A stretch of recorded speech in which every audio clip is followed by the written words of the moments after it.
Automobile क्या है, automobile कहाँ से आया, ये सब डिटेल्स एक एक करके हम चक्का से लेके, जैसे इंजन में पावर कहाँ से आता है, चक्का कैसे घूमता है, गाड़ी को हम जैसे लेफ्ट राइट कैसे करते हैं, डिटेल्स ए टू जेड एक एक गाड़ी का हर एक विषय में हम डिस्कशन करेंगे इसी चैप्टर में। जैसे आगे बढ़ने से पहले हम क्या करेंगे, क्या क्या हम चैप्टर पढ़ेंगे बोलने से इसमें क्या क्या रहेगा, कौन सा विषय का ऊपर हम लोग इसमें इस चैप्टर में कवर करेंगे, तो आइए देखेंगे। जैसे पहले हम देखेंगे इंट्रोडक्शन, ऑटोमोबाइल का जनरल इंट्रोडक्शन देखेंगे, ऑटोमोबाइल का ऑटोमोबाइल क्या है और ऑटोमोबाइल कहाँ कब से कब गाड़ी हुआ, कैसे गाड़ी हुआ, सब कुछ डिटेल्स हम कवर करेंगे इसमें। सेकंड में हो गया फ्रेम एंड बॉडी, जैसे आपको पता है गाड़ी का फ्रेम जिसको हम चेसिस बोलते हैं, चेसिस भी देखेंगे, फ्रेम भी बॉडी भी देखेंगे।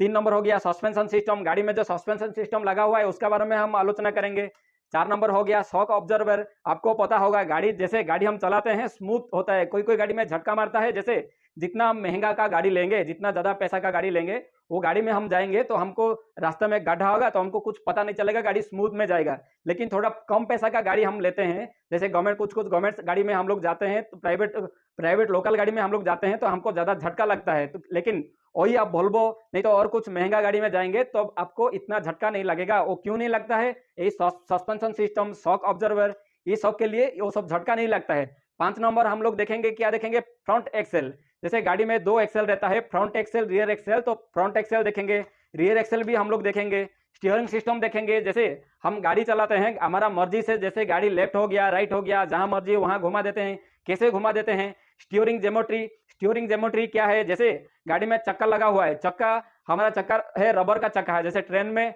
लोहा का है, ऐसे गाड़ी में क्या है रबर का है, तो रबर का है तो घिसेगा, जल्दी खराब हो जाएगा, तो जल्दी खराब ना होने के लिए एक ज्योमेट्री है, एक मेजरमेंट है, हम कैसे चक्का को फिटिंग करना चाहिए उसके बारे में हम लोग आलोचना करेंगे। उसके बाद 8 नंबर हो गया ब्रेक सिस्टम, आपको पता होगा जब भी हम गाड़ी चलाते हैं, जैसे कुछ भी स्पीड में चलाते हैं, जहां हमको रखना होगा गाड़ी क्या है, एक चक्का घूमता रहता है, वो गाड़ी चक्का घूमने से गाड़ी हमारा एक जगह से और एक जगह को जाता है, तो हम गाड़ी रखने के लिए हमको क्या करना पड़ेगा, हमको चक्का को पकड़ना पड़ेगा, और पकड़ने के लिए क्या है वो सिस्टम को ब्रेक सिस्टम कहते हैं, हम जहां मर्जी तहां रख पाएंगे, वो जो रख पा रहे हैं वो सिस्टम का हम ब्रेक सिस्टम कहते हैं। तो ब्रेक कैसे काम कर रहा है, ब्रेक में क्या क्या पार्ट्स है वो सब देखेंगे। क्लच क्या है, आगे में जैसे चैप्टर में हम बढ़ेंगे तो अभी बताएंगे क्लच क्या है, क्लच में क्या क्या स्पेयर पार्ट्स है वो डिटेल्स बताएंगे। उसके बाद 10 नंबर देखेंगे फ्लूइड फ्लाई व्हील, बहुत लोग सुने होंगे नहीं सुने होंगे, जैसे क्लच होता है वो ठीक उसी तरह फ्लूइड फ्लाई व्हील कपलिंग भी है, फ्लूइड फ्लाई व्हील कपलिंग है, इसका बारे में भी हम लोग पूरी तरह से कैसे काम करता है फ्लूइड फ्लाई व्हील, ये सब भी हम देखेंगे।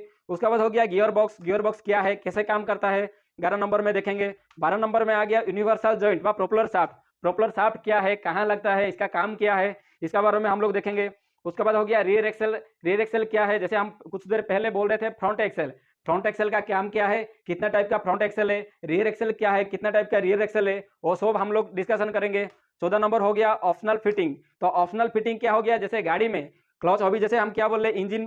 क्लच बोल दिए, ब्रेक बोल दिए, स्टीयरिंग हो गया, चक्का हो गया, ऑप्शनल फिटिंग में क्या आएगा, जैसे पीटीओ बोल के एक है, वो एडिशनल हम लोग को गाड़ी में लगाना पड़ता है, जैसे कुछ अलग काम करने के लिए, वो सब अरेंजमेंट कैसे होता है, क्या कैसे काम करता है, वो सब के लिए हम लोग डिस्कशन करेंगे। उसके बाद हो गया टायर एंड रिम, जैसे हम पहले बोले थे कि स्टीयरिंग ज्योमेट्री, तो इसमें हम क्या करेंगे 15 नंबर सब्जेक्ट में हम क्या करेंगे, टायर एंड रिम के बारे में देखेंगे, तो कितना साइज का टायर है, टायर जो है छोटा गाड़ी का कितना है, बड़ा गाड़ी का कितना है, कैसे हमको एक टायर देखे पता चलेगा उसको कितना हवा आना चाहिए, वो डिटेल्स हम लोग इसमें देखेंगे। 18 नंबर हो गया इंजन के बारे में देखेंगे, इंजन का टाइप क्या है, कितना टाइप का इंजन है, जैसे ऑटोमोबाइल इंजीनियरिंग में 4 स्ट्रोक इंजन हो गया, 2 स्ट्रोक इंजन हो गया, जैसे इग्निशन इंजन हो गया, कंप्रेशन इंजन हो गया। 18 नंबर कंप्रेशन इंजन देखेंगे, कंप्रेशन इंजन कैसे काम करता है वो देखेंगे। जैसे और एक हो गया विंकल इंजन, आप लोग सुने होंगे विंकल इंजन, टर्बाइन इंजन, उसके बारे में भी हम लोग डिस्कशन करेंगे। उसके बाद हो गया 19 नंबर इंजन का पार्ट्स, इंजन में क्या क्या पार्ट्स रहता है, इंजन कैसे फंक्शन करता है, कहाँ से कैसे इंजन घूमता है,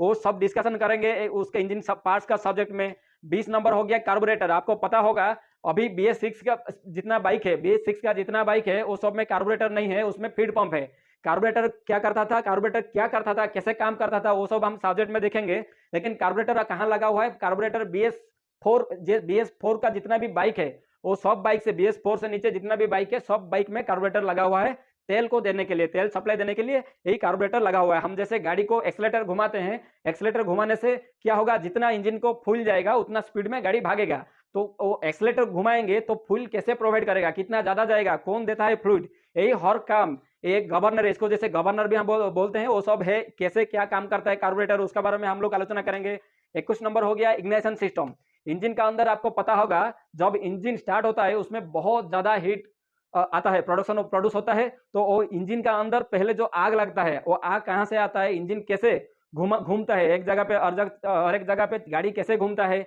इंजन कैसे स्टार्ट होता है, वो इंजन में इग्निशन सिस्टम कैसे काम करता है, वो सब के बारे में हम लोग डिस्कशन करेंगे। फ्यूल इंजेक्शन सिस्टम, जैसे हमको पता है गाड़ी चलने के लिए उसमें तेल डालना पड़ता है, पेट्रोल हो, डीजल हो, गैस हो, ये सब हमको प्रोवाइड करना पड़ता है। तो वो गैस हो, पेट्रोल हो, डीजल हो, वो कैसे इंजेक्ट होता है, कैसे कहाँ सप्लाई होता है, कौन उसको भेजता है, तो उसका बारे में हम लोग डिस्कशन करेंगे। 23 नंबर हो गया इनटेक और एग्जॉस्ट। जैसे इनटेक बोलने से क्या है, इंजन का अंदर हवा जाता है और इंजन से हवा बाहर आता है। जैसे आजकल तो बहुत BS6 का भी गाड़ी आ गया, बहुत डेवलप हो गया, एक एक करके सब कुछ हम डिस्कशन करेंगे, कैसे इनलेट में जाता है एयर और कैसे बाहर में एग्जॉस्ट में आता है, कैसे सिलेंडर काम करता है, और सबका बारे में देखेंगे। बैटरी का बारे में हम बारी से डिस्कशन करेंगे, बैटरी का अंदर क्या क्या है, वो कितना पोल है, वो सब डिस्कशन करेंगे। उसके बाद हम लोग डिस्कशन करेंगे डायनामो। जैसे आपको पता होगा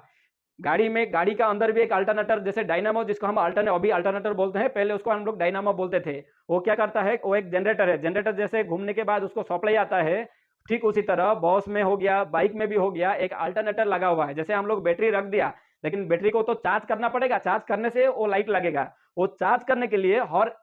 एक गाड़ी में एक एक अल्टरनेटर, जिसको हम अभी पहले डायनामो बोलते थे, एक एक अल्टरनेटर अभी यूज करते हैं। उसको वो कैसे काम करता है, कैसे कनेक्शन होता है, उसका बारे में देखेंगे। उसके बाद हो गया सेल्फ स्टार्टर। जैसे इंजन स्टार्ट होता है, पहले जब हम चाबी मुड़ने से स्टार्ट हो जाता है, उसको जो स्टार्ट करवाता है, पहले जो गाड़ी को घूमने के लिए, जैसे इंजन को घूमने के लिए जो हेल्प करता है, उसको हम सेल्फ स्टार्टर कहते हैं। तो वो कैसे काम करता है, वो क्या है, उसका बारे में देखेंगे। उसके बाद देखेंगे गाड़ी में कैसे वायरिंग होता है, बाइक हो जो भी एक गाड़ी है, नॉर्मल फंडामेंटल देखेंगे कैसे वायरिंग होता है। हम चाबी घुमाने के बाद बैटरी से चाबी के पास कहाँ से सप्लाई आता है, चाबी से फिर लाइट को कैसे जाता है, हॉर्न को कैसे सप्लाई जाता है, वो सब डिटेल्स हम लोग देखेंगे। उसके बाद 28 नंबर हो गया जैसे अल्टरनेटर। डायनामो में एक सेपरेट सब्जेक्ट है, अल्टरनेटर में एक सेपरेट सब्जेक्ट है, ये दोनों के बारे में हम लोग डिस्कशन करेंगे। उसके बाद डिस्कशन करेंगे मैग्नेटो इग्निशन सिस्टम, इसका बारे में भी हम लोग डिस्कशन करेंगे। फिर 30 नंबर आ गया, हम लोग देखेंगे एक बार इतना कोर्स होने के बाद हम लोग डिस्कशन करेंगे मोटरसाइकिल एंड स्कूटर, ये दोनों में कैसे काम करता है, ये दोनों का कार्बोरेटर सिस्टम, ये दोनों का अलग कुछ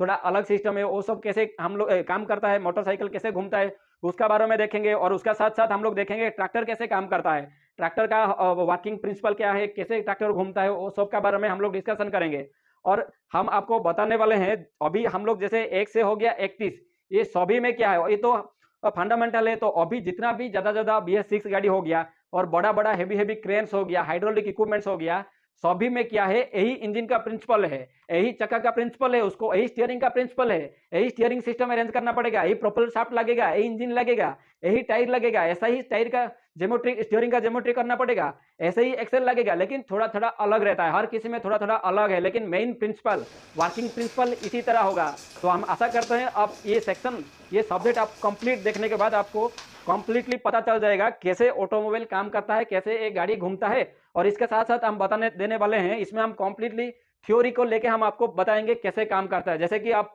ऑटोमोबाइल इंजीनियरिंग का कोर्स कर रहे हैं, डिप्लोमा कर रहे हैं, या आप मैकेनिकल इंजीनियरिंग में 6 सेमेस्टर में जैसे एक सब्जेक्ट है ऑटोमोबाइल इंजीनियरिंग, वो कोर्स कर रहे हैं, तो आप ये वीडियो देखने के बाद, ये हमारा चैप्टर आप कंप्लीट करने के बाद आपको कंप्लीटली समझ में आ जाएगा ऑटोमोबाइल इंजीनियरिंग के बारे में।